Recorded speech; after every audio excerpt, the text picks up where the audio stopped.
नमस्कार दोस्तों, मैं हूं आपका दोस्त के बी और इस वीडियो में हम जानेंगे कि किस प्रकार से अलग अलग परीक्षाओं के लिए हम करंट अफेयर की तैयारी कर सकते हैं। यानी कि किस टॉपिक के ऊपर फोकस करना है, कौन सा टॉपिक परीक्षा के लिए सबसे ज़्यादा महत्वपूर्ण है और अलग अलग परीक्षाओं में करंट अफेयर से किस प्रकार के प्रश्न पूछे जाते हैं। तो इन सभी के ऊपर हम लोग इस वीडियो में डिस्कस करेंगे, क्योंकि अगर आप किसी भी परीक्षा की तैयारी कर रहे हैं तो सबसे पहले आपको ये पता होना चाहिए कि उस परीक्षा में किस प्रकार के प्रश्न पूछे जाते हैं। अगर आपने ये जान लिया तो फिर आप कोई भी टॉपिक पढ़ रहे हो तो वहाँ से आपको ये पता चल जाएगा कि कौन सा टॉपिक या किसके ऊपर हमें परीक्षा के दृष्टिकोण से सबसे ज़्यादा फोकस करना है। तो चलिए इस वीडियो की हम शुरुआत करते हैं। तो सबसे पहले हम करंट अफेयर के टॉपिक के बारे में जानेंगे। तो जैसे कि एक टॉपिक हो गया आपका सम्मेलन वाला, इम्पॉर्टेंट डेज का हो गया यानी कि महत्वपूर्ण दिवस का हो गया, पुरस्कार और सम्मान का हो गया, खेल की कैटेगरी हो गई, रैंकिंग और इंडेक्स हो गया, पुस्तकें और उसके लेखक हो गए, बैंकिंग अवेयरनेस यानी कि जो बैंक से जुड़े हुए चीज़ हैं, उसके बाद में हमारा रक्षा करंट अफेयर यानी कि डिफेंस से जुड़ा हुआ करंट अफेयर हो गया, इम्पॉर्टेंट पर्सनालिटी जिनकी अभी डेथ हुई है यानी कि बात करेंगे डेथ्स की, अपॉइंटमेंट जो नई हुई है, ब्रांड एम्बेसडर हमारे हो गए, जीआई टैग जो कि किसी उत्पाद को मिला हुआ है, बर्निंग इशू, उसके बाद में स्कीम है चाहे वो ये केंद्र सरकार की हो या फिर राज्य सरकार की हो, उसके अलावा ऐप और पोर्टल हो गया, कमेटी हो गई, इन्वायरमेंट और इकोलॉजी हो गया, और एक हमारा होता है मिसलेनियस यानी कि जो भी चीज़ें इन सभी से बाहर होती हैं उसे हम लोग मिसलेनियस की कैटेगरी में रखते हैं। अब हम लोग एक एक करके इन सभी टॉपिक के बारे में जानेंगे कि इनमें से कौन सी चीज़ें आपके लिए महत्वपूर्ण हैं। तो यहाँ पर सबसे पहले हम लोग करंट अफेयर को दो भागों में बांटेंगे। दो भागों का मतलब क्या है, एक तो हमारा होता है ट्रेडिशनल यानी कि जो हमारा परंपरागत करंट अफेयर है, और दूसरा हमारा होता है कॉन्सेप्चुअल।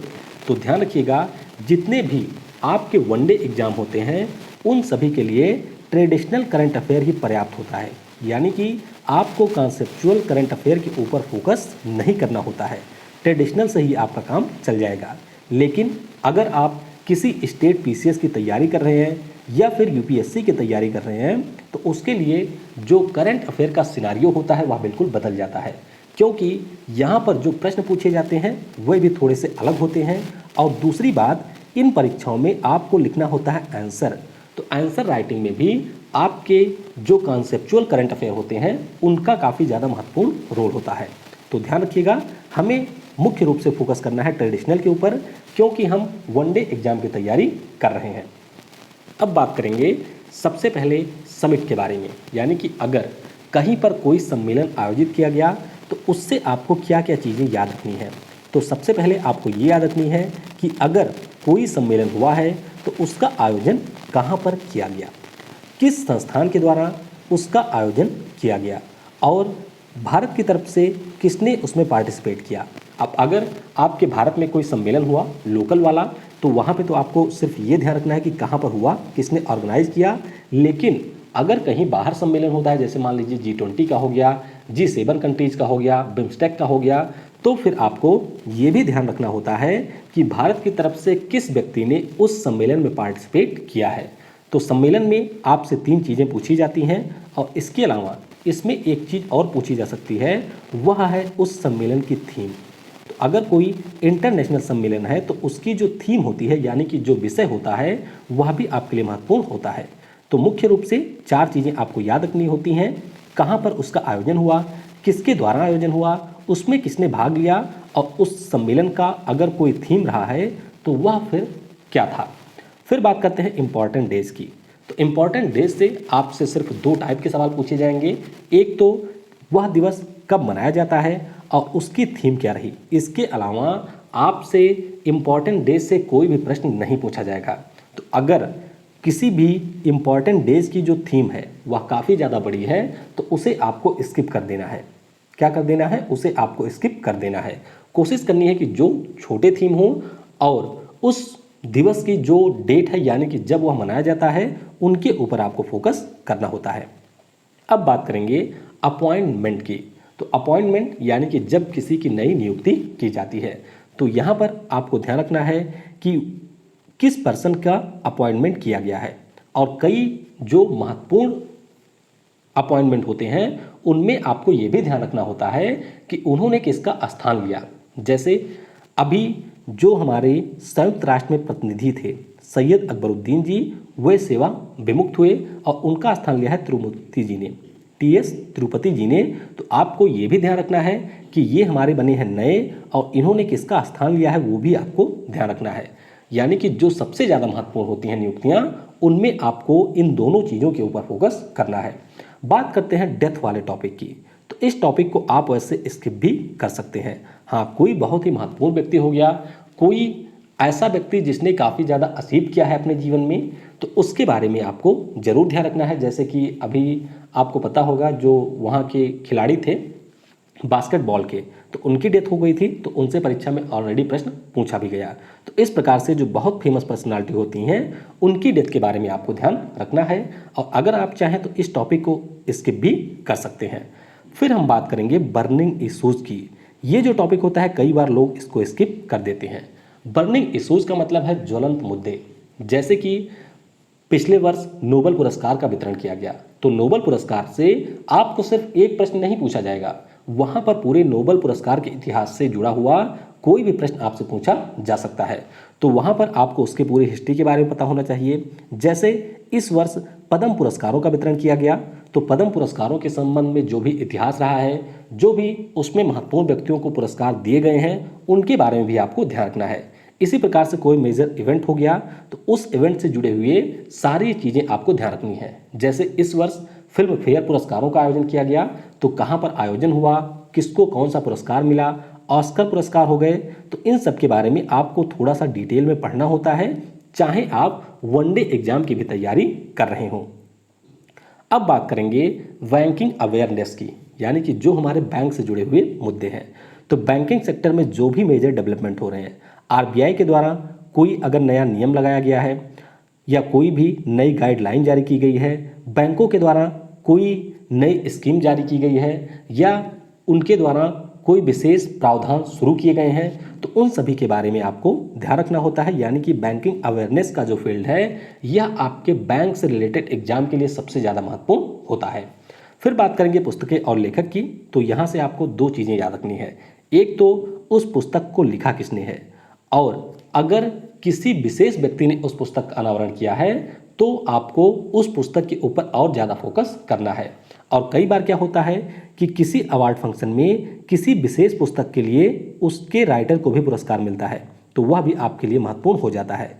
जैसे कि साहित्य अकादमी पुरस्कारों में इस वर्ष शशि थरूर की जो पुस्तक थी इरा ऑफ डार्कनेस, उसको इंग्लिश के लिए पुरस्कार मिला। और ये पुस्तक कई बार परीक्षाओं में पूछी गई, जनवरी से लेकर के मार्च के बीच में जो भी परीक्षाएं हुई। अब बात करेंगे साइंस एंड टेक टॉपिक की। तो ये टॉपिक काफ़ी ज़्यादा ब्रॉड हो जाता है और इसमें आपको जो विभिन्न देशों के स्पेस एजेंसियां हैं उनके मिशन के बारे में पता होना चाहिए। जो भी नई प्रौद्योगिकी के क्षेत्र में डेवलपमेंट हुए हैं, जो भी नए इनोवेशन हुए हैं, इन सब के बारे में आपको ध्यान रखना है। या फिर कोई नया इन्वेंशन हुआ है या डिस्कवरी हुई है तो उसे भी आपको याद रखना होता है। तो साइंस एंड टेक का जो टॉपिक है वह काफ़ी ज़्यादा ब्रॉड होता है। फिर बात करेंगे इन्वायरमेंट और इकोलॉजी की।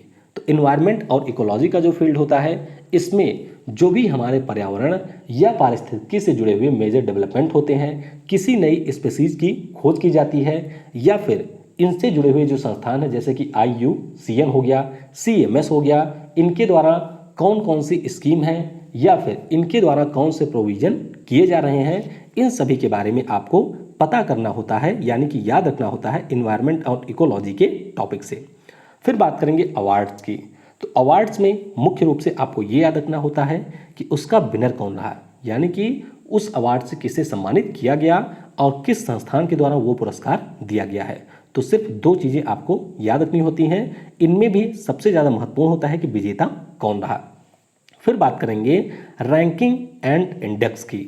तो रैंकिंग और इंडेक्स से आपको तीन चीज़ें याद रखनी होती हैं। सबसे पहली चीज़ कि वह जो इंडेक्स है या फिर वह जो रिपोर्ट है उसे किस संस्थान ने जारी किया, किस संस्थान के द्वारा वो रिपोर्ट जारी की गई, भारत की उसमें स्थिति क्या रही और पहले स्थान पे कौन सा देश रहा है।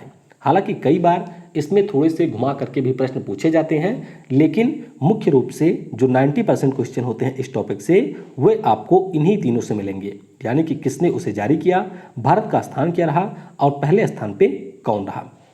अब बात करेंगे डिफेंस करंट अफेयर की, तो यह भी साइंस और टेक की तरह ही काफ़ी ज़्यादा महत्वपूर्ण होता है। तो इसमें आपको मेजर जो डिफेंस डील होती हैं, जैसे कि हम अमेरिका से कोई हथियार खरीद रहे हैं, हम फ्रांस से कोई चीज़ खरीद रहे हैं या फिर रूस से खरीद रहे हैं, तो उन सब के बारे में पता होना चाहिए। भारत में जो भी नए डिफेंस मैन्युफैक्चर हुए हैं उनके बारे में आपको पता होना चाहिए। तो ये सारी चीज़ें आपके डिफेंस करंट अफेयर सेक्शन में आती हैं। और इसी प्रकार से कई सारे अनुसंधान हमारे यहाँ पर किए जाते हैं डिफेंस के क्षेत्र में। कई सारे जो हमारे शिप होते हैं उनको भी अनावरण किया जाता है या फिर उनका जलावतरण किया जाता है, तो उनके बारे में भी आपको पता होना चाहिए। और उसका निर्माण भारत की किस डिफेंस कंपनी ने किया है वह भी आपको याद रखना होता है। अब बात करेंगे स्पोर्ट्स कैटेगरी की, तो यह कैटेगरी भी काफ़ी ज़्यादा ब्रॉड होती है। तो स्पोर्ट्स में सबसे पहले तो आपको मिलेगा किसी स्पोर्ट्स इवेंट का नाम, तो वह जो स्पोर्ट्स इवेंट है वह कहाँ पर आयोजित किया गया, उसका विनर कौन रहा, अपकमिंग स्पोर्ट्स इवेंट कौन कौन से हैं जो कि आने वाले वर्षों में आयोजित किए जाएंगे, जिनकी घोषणा ऑलरेडी हो चुकी है, और खेलों से जुड़े हुए महत्वपूर्ण खिलाड़ी, यानी कि कौन से फेमस प्लेयर हैं, किस खेल से वे जुड़े हुए हैं, इनके बारे में आपको ध्यान रखना होता है स्पोर्ट्स करंट अफेयर में। अब बात करेंगे जीआई टैग की, तो जीआई टैग में आपसे बहुत ही आसान प्रश्न पूछा जाएगा कि किसी उत्पाद के लिए किस राज्य को जीआई टैग मिला है, तो बस आपको सिर्फ इतना याद रखना है। उसी प्रकार से ब्रांड एम्बेसडर की बात करें तो ब्रांड एम्बेसडर में भी आपको याद रखना होता है कि किसी कंपनी या फिर किसी संस्थान के द्वारा किसे अपने ब्रांड एम्बेसडर के रूप में नियुक्त किया गया। फिर हम बात करते हैं कमेटी की, यानी कि जो समितियां समय समय पर केंद्र सरकार के द्वारा या फिर किसी अन्य संस्थान के द्वारा गठित की जाती हैं। तो उस समिति के बारे में आपको दो चीज़ें याद रखनी होती हैं। पहला कि उस समिति का अध्यक्ष कौन है, और दूसरी चीज़ किस पर्पज से, यानी कि किस उद्देश्य से उस समिति का गठन किया गया है। तो ये दो चीज़ें आपको समिति की कैटेगरी से याद रखनी होती हैं। आगे हम बात करेंगे स्कीम की, तो ये भी काफ़ी ज़्यादा महत्वपूर्ण टॉपिक होता है। स्कीम को भी आप दो कैटेगरी या फिर आप तीन कैटेगरी में भी बांट सकते हैं। जैसे कि एक तो हमारी हो गई जो सेंट्रल गवर्नमेंट के द्वारा शुरू की जाती है, एक तो हमारी हो गई जो राज्य सरकारों के द्वारा शुरू की जाती है, और एक आपका हो गया जो किसी संस्थान या किसी वैश्विक कंपनी के द्वारा शुरू की जाती है। तो यहाँ पर स्कीम के बारे में आपको काफ़ी सारी चीज़ें याद रखनी होती हैं, जैसे कि किस संस्थान के द्वारा या फिर किस राज्य के द्वारा उस स्कीम को लॉन्च किया गया है, और सबसे ज़रूरी उसमें प्रोविज़न कौन कौन से हैं, यानी कि उस स्कीम के लाभार्थी कौन हो सकते हैं, क्या क्या चीज़ें उस स्कीम में रखी गई हैं, इन सब के बारे में आपको फोकस करना होता है स्कीम सेक्शन के ऊपर। फिर बात करते हैं ऐप और पोर्टल की, तो इसमें भी आपको दो चीज़ें ध्यान रखनी होती हैं। पहली चीज़ तो ये है कि किसने उसे लॉन्च किया, वह कोई व्यक्ति भी हो सकता है या फिर वह कोई संस्थान भी हो सकता है, और फिर उस ऐप या पोर्टल का उद्देश्य क्या है, यानी कि किस पर्पज़ से उसे लॉन्च किया गया है।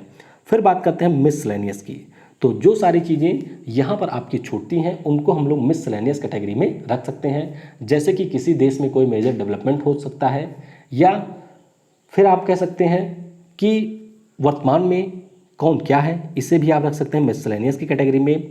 या फिर कोई जो हमारी वैश्विक संस्थाएं हैं उनके द्वारा कोई इनिशिएटिव लिए जाते हैं, तो उन सभी को आप मिसलेनियस की कैटेगरी में रख सकते हैं। तो ये रहा आपका करंट अफेयर के टॉपिक, और मैंने आपको यहाँ पर सिर्फ ये बताया है कि जितने भी हमारे वनडे एग्जाम होते हैं, ध्यान रखिएगा यहाँ पर मैंने यूपीएससी की बात बिल्कुल नहीं की है। यूपीएससी की बात करेंगे तो इसमें से बहुत सारी चीज़ें आपको अलग कर देनी होंगी। तो जितने भी वनडे एग्जाम होते हैं उनके बारे में मैंने आपको बता दिया कि कौन कौन से टॉपिक होते हैं और उन टॉपिक में से किसके ऊपर आपको फोकस करना है। तो जितनी चीज़ें मैंने आपको बताई हैं उनके अलावा आपको किसी भी चीज़ को पढ़ने की ज़रूरत नहीं है। और जो आपके ये वनडे एग्जाम के करंट अफेयर होते हैं यहाँ पर आपको ज़रूरत होती है याद करने की, यानी कि रटने की। तो बार बार अगर आप रिवाइज करेंगे तभी आप चीज़ों को याद रख पाएंगे। अब करंट अफेयर के नोट्स कैसे बनाएं इन सभी वनडे एग्जाम के लिए, अगर आप इसके ऊपर भी वीडियो चाहते हैं तो वह भी आप नीचे कमेंट सेक्शन में बता सकते हैं। और अगर यहाँ पर आपको करंट अफेयर के किसी टॉपिक में कोई चीज़ ना समझ में आई हो तो वह भी आप नीचे कमेंट सेक्शन में पूछ सकते हैं। वीडियो को समय देने के लिए आप सभी को बहुत बहुत धन्यवाद। Thanks for watching. जय हिंद, जय भारत, और सबसे ज़रूरी, पढ़ेगा भारत तो बढ़ेगा भारत।